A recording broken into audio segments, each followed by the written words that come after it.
Bonjour et bienvenue pour cette première lecture du livre « Un drame sous la Révolution » de Charles Dickens.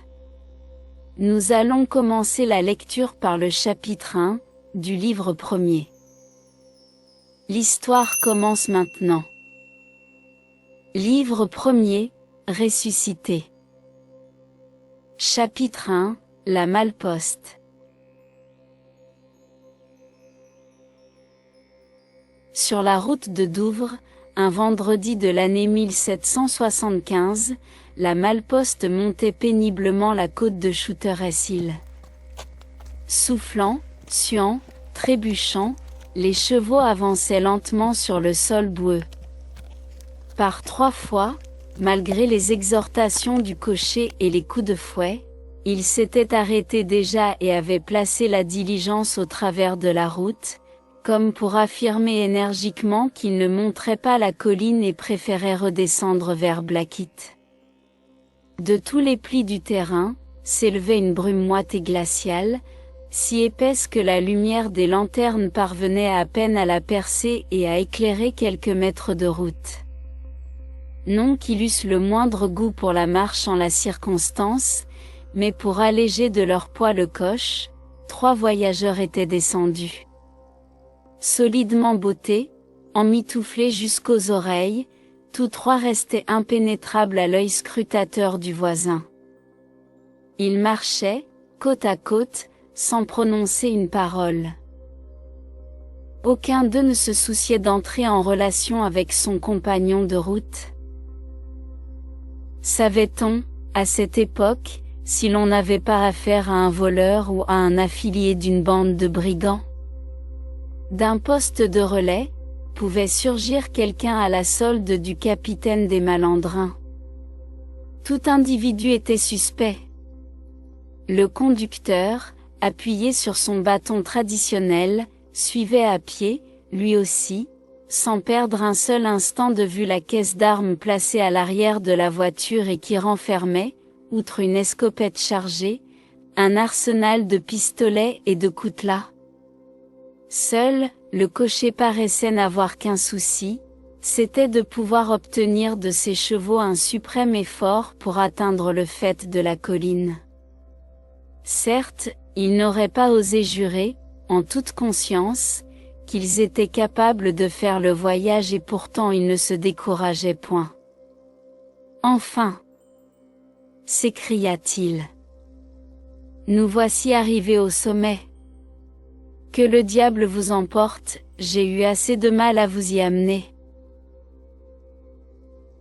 Et il arrêta ces pauvres haridelles pour leur donner le temps de souffler et aussi pour permettre aux gardes d'enrayer les roues pour la descente. Puis, se tournant vers le conducteur, il appela « Joe !»« Allô ? Quelle heure avez-vous ? » ?»« Joe. »« 11h10, exactement. »« Bigre. »« Nous sommes en retard, Joe, nous sommes en retard. »« Mais, dites-moi, n'entendez-vous pas ? » ?»« Que dites-vous, Tom ? » ?»« N'entendez-vous pas ? On dirait que, derrière la malle, un cheval s'approche au trot. »« Je crois même qu'il s'approche au galop, » répliqua le conducteur en remontant prestement sur son siège. « Gentlemen, au nom du roi, tous en garde !» Et, tout en prononçant ces paroles, il armait un fusil et se tenait sur la défensive. Un des 3 voyageurs, monté sur le marchepied, s'apprêtait à entrer dans la diligence. Il demeurait moitié dehors, moitié dedans. Les 2 autres restèrent sur la route. Tous portaient leur regard du cocher au conducteur et du conducteur au cocher, et écoutaient. On entendait, en effet, le pas d'un cheval qui gravissait rapidement la côte. « Oh ! Oh !» cria le conducteur de toutes ses forces. « Et là-bas, halte là, où je fais feu. » Le pas du coursier s'arrêta soudain. Une voix d'homme domina à travers la brume, Est-ce la malle de Douvres que vous importez? Qui êtes-vous? Répliqua le conducteur. Est-ce la malle de Douvres? Répéta la voix. Que avez-vous besoin de le savoir? Si c'est elle, j'ai besoin de parler à un voyageur. Quel voyageur? Monsieur Jarry Lorry. Monsieur Jarry Lorry, dit le gentleman qui n'avait pas quitté le marchepied. C'est moi. Le conducteur, le cocher et les deux autres voyageurs se regardèrent avec défiance. Restez où vous êtes, commanda le conducteur à celui qui parlait dans la brume, car si je fais erreur, ce sera irréparable en ce monde. Gentleman Lorry, répondait directement. Qu'y a-t-il? Demanda Monsieur Lorry, avec un léger tremblement dans la voix. Qui me demande? Est-ce vous, Jerry? Oui, Monsieur Lorry. Qu'y a-t-il? Une dépêche vous est envoyée du continent. Je connais ce messager, conducteur, affirma Monsieur Lorry, en descendant du marchepied, aidé de façon plus prompte que polie par les deux voyageurs qui s'empressèrent de se hisser dans le coche, en ayant bien soin de refermer la portière. Il peut s'approcher, ajouta-t-il, il n'y a rien à craindre, je réponds de lui.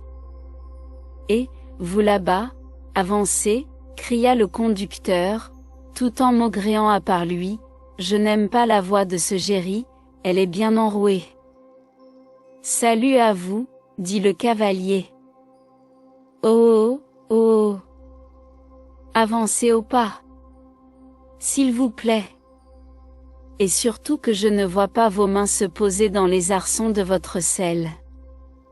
Car au diable, si je fais erreur, elle vous touchera en forme de plomb. Je vous assure, conducteur, affirma de nouveau le voyageur, il n'y a rien à craindre. Je suis représentant de la banque Telson et compagnie, de Londres. Je vais à Paris, pour affaires. Voici un écu à boire. S'il en est ainsi, faites vite. Monsieur Lorry s'approcha du messager qui lui remit un pli cacheté. Il y a une réponse, monsieur. À la lueur des lanternes du coche, Monsieur Lorry put lire ces quelques mots, tout en bas d'abord, tout haut ensuite. Attendez mademoiselle, à Douvres. Vous voyez, conducteur, déclara-t-il, après lecture, ce n'est pas long. Et s'adressant à Jerry, reprenez cette dépêche, ajouta-t-il, ils sauront que je l'ai reçue quand vous leur donnerez cette réponse. Ressuscité. Bon voyage et bonne nuit. C'est une réponse étrangement resplendissante, conclut Jerry, de plus en plus enroué. Et, il fit tourner bride à son cheval. Le voyageur ouvrit la porte et y monta, nullement aidé par ses compagnons de route qui avaient caché subitement leurs montres et leurs porte-monnaie dans leurs bottes et faisaient les endormis.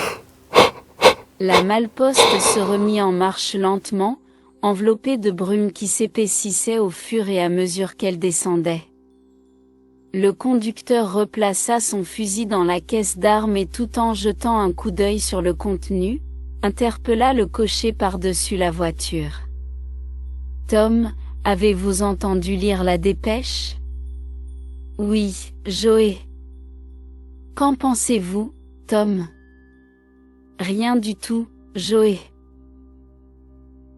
Coïncidence curieuse, j'en fais tout autant. » Une fois seul, au milieu de la brume, Jerry mit pied à terre. Quand il n'entendit plus les roues de la malle-poste, il entreprit de descendre la colline.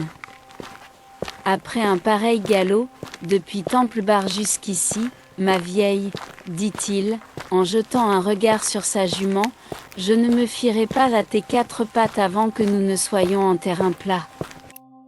Mais c'est égal, C'est une étrange et resplendissante dépêche que nous portons.